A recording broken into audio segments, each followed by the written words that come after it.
मेरे लिए एजाज़ की बात है कि मैं जेडीएफ को लेकर यहाँ पे क़यादत कर रहा हूँ एज़ जेडीएफ प्रेसिडेंट। तो जहाँ तक सजाद साहब की बात है, सजाद साहब के साथ हमें कुछ मुद्दत से हम बात कर रहे हैं, बातचीत कर रहे हैं, इनकी क़यादत के साथ भी और सजाद साहब के साथ भी। तो उसके बाद हमने हकीम साहब के साथ भी बात की और हमारा इस बात पे इत्तिफाक हुआ कि अकेले परवाज़ से हम आगे नहीं बढ़ सकते। अगर हमें कौम का मुस्तकबिल बदलना है और कौम के लिए कुछ करना है, चेंज लानी है, तो हमें इकट्ठे आगे बढ़ना पड़ेगा। नज़रियाती इख्तिलाफ अपनी जगह, लेकिन मुश्तरका मफाद के लिए हमें आगे बढ़ने के लिए एक मुश्तरका प्लेटफार्म बनाना होगा और आगे बढ़ना होगा। ये सबसे बड़ी बात है कि सजाद साहब का और हमारा एक माजी का रिश्ता है।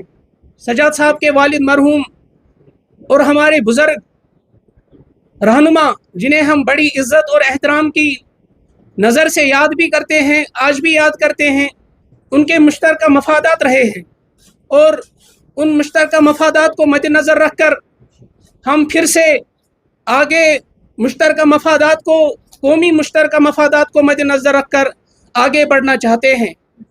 और हम ये समझते हैं, हम इस बात पर इत्तिफाक करते हैं। हमने मोहतरम हकीम साहब के साथ भी बात की, इनके साथ भी काफ़ी मुद्दत से मैं बात करता रहा, उसके बाद सजाद साहब ने भी बात की और उन्होंने कम वक्त लगाया इस बात पर और इत्तिफाक किया हमारे साथ कि हम भी इस प्लेटफार्म का हिस्सा बनेंगे, जो यहाँ पे एक अल्टरनेटिव के तौर पर सामने आएगा। और शायद हम जो आदमी इस्तेकाम है कुछ दहाइयों से यहाँ पर, उस आदमी इस्तेकाम को हम इस्तेकाम में बदलने की कोशिश में आगे बढ़ेंगे और एक प्लेटफार्म देंगे जिसके लिए हम कोशां हैं। देखिए, हम इस बात पर इत्तिफाक करते हैं कि जो सजाद साहब ने भी बोला कि जिन्होंने दर्द दिया है और जिन्होंने इस दर्द सहा है, वो अलग अलग दो इंसान हो सकते हैं। दर्द कोई चीज़ नहीं है जो बाज़ार से खरीदी जा सकती है। दर्द झेला जा सकता है और जो दर्द झेलता है उसी को पता है कि दर्द क्या चीज़ है। जिन्होंने जेल देखा है उन्हीं को पता है कि जेल क्या चीज़ होती है। जिन्होंने दर्द सहा होता है उन्हीं को पता होता है कि दर्द क्या है।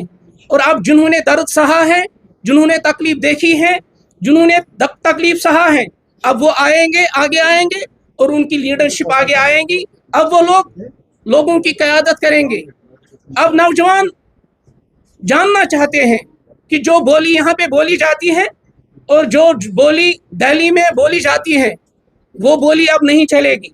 जो बोली यहाँ पे श्रीनगर में बोली जाएगी, वही बोली अब दिल्ली में भी बोलनी चाहिए।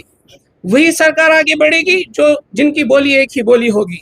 तो मैं समझता हूँ कि हम जो लाइक माइंडेड पीपल होंगे उनको भी इस प्लेटफार्म के लिए हम दावत देते हैं, लेकिन वो वही होंगे जो लोग इस प्लेटफार्म के लिए कोशा होंगे कि हम आगे बढ़ेंगे और साथ मिलकर आगे बढ़ेंगे।